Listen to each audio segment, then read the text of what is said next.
Hi అండి, నమస్తే. Welcome back to our channel. నేను మీ మౌనిక. ఈరోజు వీడియోలో ప్రోటీన్ ఉండేలాగా హెల్తీగా జొన్నల ఉప్మా చూపిస్తున్నానండి. చాలా హెల్తీ, అంతే కదండి, చాలా రుచిగా కూడా ఉంటుంది. మార్నింగ్ టైంలో చట్నీ, సాంబార్, ఇడ్లీ ఇలా ఏమీ లేకుండా ఈ జొన్నల ఉప్మా చేసుకుని హ్యాపీగా టేస్టీగా తినేయచ్చు. అలాగే ఈ బ్రేక్ఫాస్ట్ అనేది ఏ సీజన్లో అయినా బెస్ట్ అన్నమాట. మరి ఇంకా లేట్ చేయకుండా ఎంతో టేస్టీగా ఉండే ఈ జొన్నల ఉప్మాని ఎలా చేసుకోవాలో చూసేద్దాం రండి. ముందుగా ఒక గిన్నెలోకి 1 కప్పు జొన్నలు తీసుకోండి. ఈ జొన్నలు 2-3 సార్లు బాగా కడిగి మళ్ళీ ఇందులో నీళ్లు పోసుకుని నానబెట్టుకోవాలి. మనకి ఈ జొన్నలు అంత త్వరగా ఉడకవు కాబట్టి కనీసం ఒక 8 గంటల నుంచి 10 గంటలు నానబెట్టుకోవాలి. మార్నింగ్ బ్రేక్ఫాస్ట్గా చేసుకోవాలి అంటే నైట్ కడిగి నానబెట్టుకోవాలి. 10-12 గంటల తర్వాత చూడండి, జొన్నలు చక్కగా నానాయి కదా. ఇందులోకి 1 టేబుల్ స్పూన్ శనగలు తీసుకుంటున్నాను. ఇందులోకి శనగలు వేయడం అనేది ఆప్షనల్ అండి. ఇప్పుడు వీటిని 2-3 సార్లు బాగా కడిగి కుక్కర్లోకి తీసుకోండి. ఇలా కుక్కర్లోకి తీసుకున్న తర్వాత ఇప్పుడు ఇందులోకి 3-4 కప్స్ నీళ్ళు పోయండి.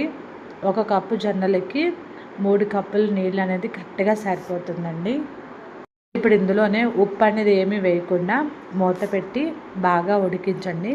కనీసం ఒక 9 నుంచి 10 విజిల్స్ చేసి తీసుకోండి.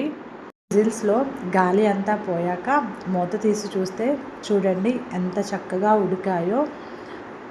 ఇందులో ఏమైనా నీళ్ళు ఉంటే ఫిల్టర్ చేసి ఈ జొన్నల్ని తీసుకోండి. పక్కన పోపు కోసం స్టవ్ ఆన్ చేసి కళాయిని తీసుకోండి. 2 టేబుల్ స్పూన్ల ఆయిల్ వేసుకుని ఆయిల్ హీట్ అయిన తర్వాత 1/2 టీ స్పూన్ ఆవాలు, 1/2 టీ స్పూన్ జీలకర్ర, అలాగే కొంచెం అల్లం వెల్లుల్లి పేస్టు కొంచెం వేసుకొని ఫ్రై చేసుకోండి. తర్వాత ఇందులోకి కట్ చేసి పెట్టుకున్న ఉల్లిపాయలు, పచ్చిమిరపకాయలు వేసుకొని, అలాగే 4 ఎండుమిర్చిని తీసుకుని, అలాగే ఇందులోకి ఒక రెమ్మ కరివేపాకు వేసుకుని దోరగా ఫ్రై చేసుకోండి.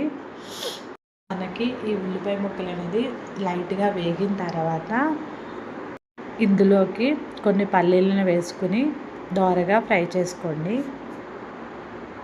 ఇలా పల్లీలు, ఉల్లిపాయ ముక్కలు అన్నీ వేగిన తర్వాత ఇందులో 1/2 టేబుల్ స్పూన్ పసుపు వేసుకుని ఒకసారి అంతా బాగా కలిసేలాగా కలుపుకొని ఇందులోకి మనం ముందుగా ఉడకబెట్టుకున్న జొన్నల్ని తీసుకుందాం. ఇందులోనే రుచికి సరిపడా ఉప్పు వేసుకుని, అలాగే 1/2 టేబుల్ స్పూన్ కారం వేసుకుని ఒకసారి అంతా బాగా కలుపుకొని ఇలా అంతా బాగా కలిసేలాగా కలుపుకున్న తర్వాత మూత పెట్టి 2-3 నిమిషాలు లో ఫ్లేమ్లో ఉడికించండి. మనకు జొన్నలు అనేది ఉప్పు కారం అనేది చక్కగా పడుతుంది. ఒక 2-3 నిమిషాల తర్వాత మూత తీసి మనం కట్ చేసి పెట్టుకున్న కొత్తిమీర ఆకుల్ని వేసుకుని ఒకసారి అంతా బాగా కలిసేలాగా కలుపుకొని ఇందులోకి మంచి టేస్ట్ కోసం అరచక్క నిమ్మరసాన్ని పిండి బాగా కలిపి స్టవ్ ఆఫ్ చేసేసుకోండి. అండి, ఎంతో సింపుల్ వేలో హెల్తీగా బ్రేక్ఫాస్ట్ని చాలా ఈజీగా చేసుకోవచ్చు. మరి మీరు కూడా ఒకసారి ట్రై చేసి మీకు ఎలా అనిపించిందో నాకు కామెంట్ రూపంలో తెలియచేయండి. ఈ వీడియో మీకు నచ్చినట్టయితే లైక్ చేయండి, మీ ఫ్రెండ్స్కి, రిలేటివ్స్కి షేర్ చేయండి. మరిన్ని సింపుల్ రెసిపీస్ కోసం సబ్స్క్రైబ్ చేసుకోండి. Thank you for watching.